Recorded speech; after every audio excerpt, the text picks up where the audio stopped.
Hello student, electrostatic में हमने कूलोम्स law का स्टडी कर लिया। कूलोम्स लॉ से हमने रिलेटिव परमिटिविटी या फिर डाइलेक्ट्रिक कांस्टेंट के बारे में स्टडी कर लिया। देन 1 कूलोम का हमने डेफिनेशन स्टडी कर लिया।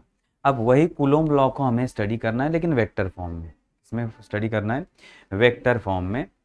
तो अब Coulomb's law in a vector form. Vector form में हम डायरेक्शन को भी अब कंसिडर करेंगे, डायरेक्शन को भी हम कंसिडर करेंगे। So consider two equal and opposite charges. Consider charge Q1 and Q2. Consider two equal charges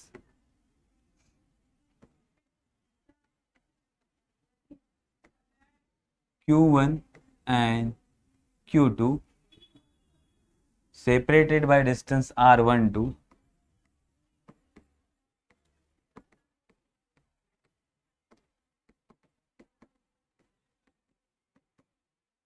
Separated by distance R12। ठीक है। अब दो इक्वल एंड अपोजिट चार्ज है या दो इक्वल चार्ज है हमारे पास।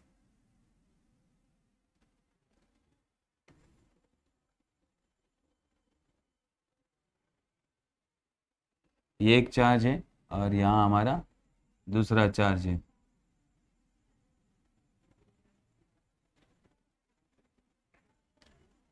Q1 and Q2। ये हमारा चार्ज Q1, ये चार्ज Q2। ठीक है। अब इन दो चार्ज को हम प्लेस करते हैं कोऑर्डिनेट एक्सिस पे। कहाँ है प्लेस करते हैं? कोऑर्डिनेट एक्सिस पे। X axis and Y axis पे हम प्लेस करते हैं। ये हमारा एक्स एक्सिस, ये हमारा वाई एक्सिस और ये इसका ओरिजिन, ये उसका ओरिजिन। ठीक है। तो अब हमारा जो Q1 पॉइंट है या Q1 चार्ज है वो है डिस्टेंस R1 पे। वो कितने डिस्टेंस पे? R1। और ये हमारा सेकेंड चार्ज जो है वो है डिस्टेंस R2 पे फ्रॉम ओरिजिन। एक R1 पे है, एक R2 पे है। तो इसके बीच में डिस्टेंस है हमारा R12। R12। ठीक है। अब ये दोनों चार्ज सिमिलर है तो एक दूसरे पे क्या अप्लाई करेंगे? फोर्स अप्लाई करेंगे। ये इसको रिपेल करेगा, यहाँ एक फोर्स होगा, force on charge 2 by charge 1। Force on charge 2 by charge 1 force. और यहाँ एक फोर्स होगा, force on charge 1 by charge 2। तो ऐसे दो फोर्स एक्ट होगी, ऐसे दो फोर्स इस पे एक्ट हो रहे हैं। Q1 पे फोर्स जो एक्ट हो रहा है that is 1 2। Force 1 2 means force on charge 1 because of charge 2। और यहाँ force on charge 2 because of charge 1। Okay. तो अब इन दो फोर्स को लिखेंगे कैसे? इन दो फोर्स को हम लिखेंगे कैसे? सो फर्स्ट हम लिखते हैं F12 force on charge Q1 due to charge Q2। Okay. किसकी वजह से? Q1 पे फोर्स अप्लाई कर रहा है। कौन कर रहा है? Q2 चार्ज कर रहा है। वो फोर्स कितना है? F12। तो F12 को हम कैसे लिखेंगे? F12 is equal to 1/4 pi epsilon 0 Q1 Q2 upon R। अब R का वैल्यू कहाँ से कहाँ मेजर करेंगे? फ्रॉम 2 से 1, R2 से R1। तो ये होगा R21, R21 स्क्वायर। और डायरेक्शन, डायरेक्शन हम डिवाइड में कभी ले नहीं सकते। डायरेक्शन हम लेंगे यहाँ यूनिट वेक्टर R21 कैप। ये हो गया vector form. Similarly F21 that is force on charge Q2 due to charge Q1 अब फोर्स किसके ऊपर अप्लाई हो रहा है, Q2 के ऊपर। कौन अप्लाई कर रहा है, Q1, इस डायरेक्शन। डायरेक्शन क्या है, Q1 to Q2, Q1 to Q2। तो हम कैसे लिखेंगे इसको, F21 is equal to 1/4πε0 Q1 Q2 upon R12। ये मैग्नेट्यूड ले रहे हैं हम, क्या ले रहे हैं, मैग्नेट्यूड। इस यहाँ डायरेक्शन नहीं आता, R12 यहाँ से 1 से 2 की तरफ जा रहे हैं सेम डायरेक्शन में, और यहाँ हम लेंगे unit vector that is R12 cap.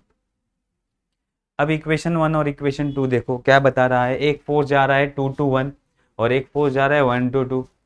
तो दोनों की यूनिट वेक्टर क्या है, अपोजिट है। दोनों की यूनिट वेक्टर क्या है, अपोजिट है। सो अगर हम यूनिट वेक्टर को कंपेयर करेंगे, sorry, R21 is equal to minus R12। ये दोनों भी यूनिट वेक्टर अपोजिट डायरेक्शन में जा रहे हैं, मीन्स इसमें माइनस साइन होगा, इसलिए फोर्स भी अपोजिट डायरेक्शन में है। तो फोर्स भी क्या हो गए, एक दूसरे के अपोजिट डायरेक्शन में। F12 is equal to F21, अगर वेक्टर साइन लेंगे तो माइनस, माइनस साइन इंडिकेट कि दोनों फोर्स अपोजिट डायरेक्शन में है। तो वेक्टर में माइनस साइन क्या इंडिकेट करता है, अपोजिट डायरेक्शन। ये समझ में आया, सिंपल, ये वेक्टर फॉर्म है। ये हमारा क्या है, वेक्टर फॉर्म। वेक्टर फॉर्म में हमें डायरेक्शन बताना है, कौन किस तरफ जा रहा है, और हमें दोनों का मैग्नीट्यूड सेम होगा लेकिन डायरेक्शन क्या होगी, अपोजिट, एक दूसरे से क्या होगी, अपोजिट होगी। तो ये समझ में आ गया वेक्टर फॉर्म। अब आते हैं प्रिंसिपल ऑफ सुपरपोजिशन।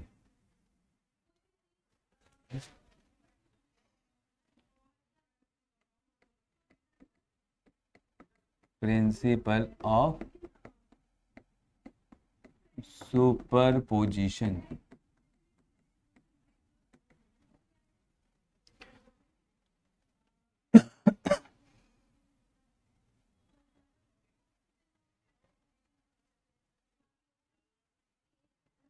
अरे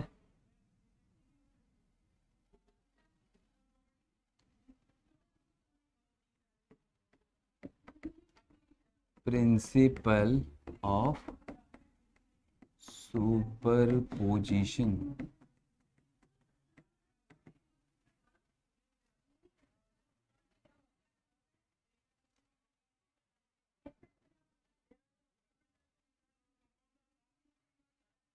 अब हम स्टडी कर रहे हैं प्रिंसिपल ऑफ सुपरपोजिशन।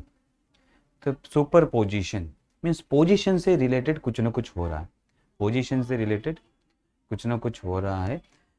वही फॉर्मूला हम फोर्स को अप्लाई करेंगे, वही फॉर्मूला हम फोर्स को अप्लाई करते हैं। हमने स्टडी किया है principal of superposition in case of force. Suppose Coulomb's law अभी तक हमने स्टडी किया है दो चार्ज के बीच में। कितने चार्ज के बीच में, दो चार्ज के बीच में। सपोज अब दो की जगह तीन चार्ज आ गए, तो अब इस पहले चार्ज पे कितना फोर्स अप्लाई होगा, तीन की जगह चार चार्ज आ गए, पांच आ गए, छह आ गए, ऐसे number of charge are present. Then in this case इस फर्स्ट चार्ज पे कितना फोर्स अप्लाई होगा, that given by principle of superposition. वो कौन हमें देगा, principle of superposition. If there are number of charges, then force apply on individual charge is nothing but the vector sum of all the forces applied by the other charges, applied by other charges। तो ये हमें क्या कहता है, simple superposition principle हमें क्या कहता है, if there are number of charge, if there are number of charges, then force on individual charge is vector addition of all the forces, vector addition of all the forces on that charge, on that charge। तो अब हम इसको prove करते हैं, क्या कहा गया है। Suppose there are number of charge Q1 Q2 Q3 up to dash dash dash dash qn. Okay, if there are q1 q2, if there are number of charges q1 q2 q3 q4 up to qn situated at a point a1 a2 a3 a4 and so on. कहाँ पे situated है? a1 a2 a3 a4 a5. तो अब हमारा q1 charge है, ये हमारा charge है q1. कौन से पॉइंट पे है? a1 पॉइंट पे. अब बाकी जो पॉइंट है a2 a3 a4 a5 and so on up to an. अब क्या होगा कि यहाँ हम चार्ज प्लेस करेंगे q2 q3 q4 q5 and qn. तो ये सारे चार्ज क्या करेंगे? इसके ऊपर फोर्स अप्लाई करेंगे. तो ये चार्ज इसके ऊपर फोर्स का अप्लाई करेगा. फोर्स का डायरेक्शन यहाँ होगा F, ये होगा F12, force on charge 1 due to charge 2 F12. Then Q3 इसके ऊपर फोर्स अप्लाई करेगा, ये होगा उसका direction F13.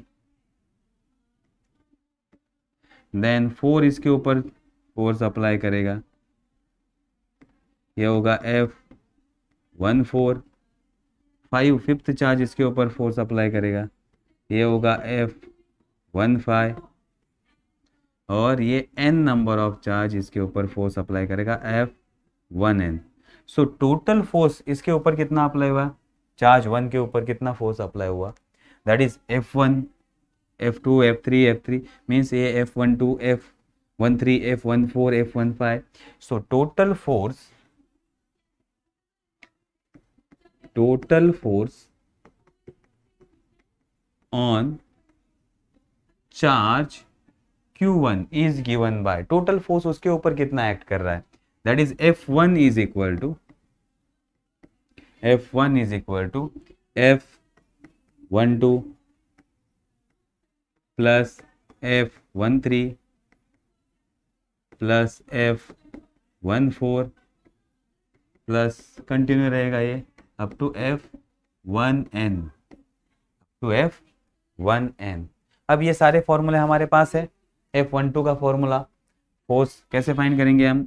F1 force on charge 1 is equal to क्या होगा? 1/4 pi epsilon 0 Q1 Q2 upon R12 या 12 स्क्वायर. और यहाँ यूनिट वेक्टर आएगा, यहाँ क्या आएगा? Unit vector R12 cap plus 1/4 pi epsilon 0 Q1. अब चार्ज देखो 1 और 3 है तो Q1 Q3 नीचे वैल्यू क्या आएगा? R13 square unit vector 13 cap plus ऐसे चलता रहेगा plus up to 1/4 pi epsilon 0.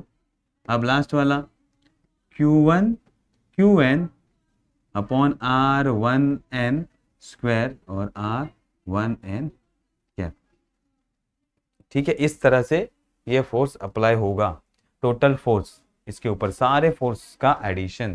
तो इसमें से कॉमन क्या आएगा? अगर हम इसमें से कॉमन निकाले तो 1/4 पाई एप्सिलॉन 0 कॉमन रहेगा. 1/4 pi epsilon 0 common. So F1 is equal to 1/4 pi epsilon 0 common. Bracket में बचा क्या? Q1 Q2 upon R12 plus, और इसके साथ यूनिट वेक्टर भी होगा, अगर आपको यूनिट वेक्टर लेना है तो R12 plus Q1 Q3 upon R13 13 cap plus Q1 QN upon R1N cap 1/4 pi epsilon 0 common. तो ये हो गया फॉर्मूला टोटल फोर्स। ठीक है, अगर हम इसको एक जनरल तरीके से लिखते हैं, जनरल सबके लिए अगर मुझे फॉर्मूला अप्लाई करना है, 1 पर कितना फोर्स अप्लाई होता है, 2 पे कितना होता है, 3 पे कितना होता है, तो ये जनरल फॉर्म में हम कैसे लिखेंगे, force, okay, force, total force on any charge is equal to, total force on any charge is equal to, ऐसे हम कहेंगे force I is equal to summation. अब समेशन सबका लेने से अच्छा है 1/4 पाई एप्सिलॉन 0 को हम बाहर ही रखते हैं। समेशन किसका समेशन करेंगे, देखो वैल्यू किसका चेंज हो रहा है, क्यू का, क्यू आई क्यू जे, ऐसा हम लिख सकते हैं Q I Q J divided by R I J, और यहाँ आई आर जे क्या, लेकिन आई का वैल्यू कहाँ से स्टार्ट होगा, आई एंड जे का वैल्यू स्टार्ट होगा 1 से n तक, कहाँ से स्टार्ट होगा 1 से n तक, but I is not equal to J, I और जे दोनों इक्वल नहीं हो सकते, मीन्स आई का वैल्यू 1 होगा तो जे का वैल्यू 1 नहीं हो सकता, आई का वैल्यू अगर 1 होगा तो जे का वैल्यू 2 3 4 5 6 ऐसा रहेगा, आई का वैल्यू अगर 2 होगा तो जे का 1 3 2 नहीं आएगा। ठीक है, तो इन दोनों का वैल्यू कभी इक्वल नहीं हो सकता। तो ये हमारा जनरल फॉर्म है, ये हमारा क्या है, जनरल फॉर्म, किसके ऊपर आपको फोर्स अप्लाई करना है उस हिसाब से आपको ये फोर्स, इसे कहते हैं सुपरपोजिशन, मीन्स एक चार्ज पे नंबर ऑफ चार्ज कितना फोर्स अप्लाई करेंगे, तो जो भी फोर्स अप्लाई करेंगे लेकिन उस पार्टिकल पे तो सबका इंपैक्ट होना ही वाला है, तो उसको सब फोर्स झेलना ही है, तो टोटल फोर्स उसके ऊपर कितना होगा, इन सबका एडिशन, इस सबका addition, this is known as a superposition principle, इसे हम क्या कहते हैं, सुपरपोजिशन प्रिंसिपल। ये समझ में आएगा, लेकिन हर बार फोर्स एक ही डायरेक्शन में रहेगा ऐसा हम बोल नहीं सकते, तो अलग अलग डायरेक्शन में रहेगा, इसलिए हमें इसका वेक्टर एडिशन करना है, क्या करना है, वेक्टर एडिशन। ये हमेशा याद रखना है कि अगर किसी चार्ज पे दो फोर्स एक्ट कर रहे हैं, ये हमारा Q1 चार्ज है, एक फोर्स यहाँ एक्ट कर रहा है F12 और AB, और एक फोर्स यहाँ एक्ट करना है, तो हमारा रिजल्टेंट फोर्स इस डायरेक्शन में आएगा FAC, तो रिजल्टेंट फोर्स इस डायरेक्शन में, तो हमें वेक्टर से उसको सॉल्व करना पड़ेगा। कैसे सॉल्व करना पड़ेगा, वेक्टर से, क्योंकि दोनों का डायरेक्शन अलग अलग है। मीन्स सपोज 3 चार्ज है, एक एग्जांपल आपको देता हूँ, 3 चार्ज है, ये है Q1, ये है Q2 और यहाँ है हमारा Q3। अब देखो Q1 पे कितना फोर्स अप्लाई हो रहा है वो हमें फाइंड आउट करना है, तो Q1 इस डायरेक्शन में फोर्स अप्लाई कर रहा है, या फिर Q2 पे कितना फोर्स अप्लाई हो रहा है वो हमें फाइंड आउट करना है, Q2 चार्ज पे कितना फोर्स अप्लाई होगा, सिंपल एग्जांपल है, तो पहला Q1 इसके ऊपर फोर्स अप्लाई करेगा इस डायरेक्शन में, देन Q3 इसके ऊपर फोर्स अप्लाई करेगा इस डायरेक्शन में, तो यहाँ फोर्स होगा F21 और यहाँ होगा F23, ये दो फोर्स आ गए। अब दोनों में एंगल कितना होगा, अगर 90, दोनों में एंगल थीटा है, सपोज दोनों में एंगल थीटा है, तो रिजल्टेंट फोर्स का वैल्यू क्या आएगा, R is equal to, so R is equal to under root, हमारा वेक्टर वाला formula, F21 square plus F23 square plus F21 F23 cos theta, ये फॉर्मूला हमें अप्लाई करके रिजल्टेंट फोर्स फाइंड आउट करना होगा कि सबका एडिशन कितना होगा। तो ये होता है वेक्टर एडिशन। तो सुपरपोजिशन प्रिंसिपल इसी को कहते हैं। इसके नीचे थोड़े सॉल्व हमें देख लो, आप कैसे सॉल्व किए, इस हिसाब से ही उसको सॉल्व किया है कि दो फोर्स निकालना है, दोनों में एंगल कितना है वो देखना है, एंड देन इस तरह से रिजल्टेंट फोर्स कितना एक्ट होगा वो हमें फाइंड आउट करना है। ठीक है, तो यहाँ हम हमारा लेक्चर स्टॉप करते हैं। Okay, thank you.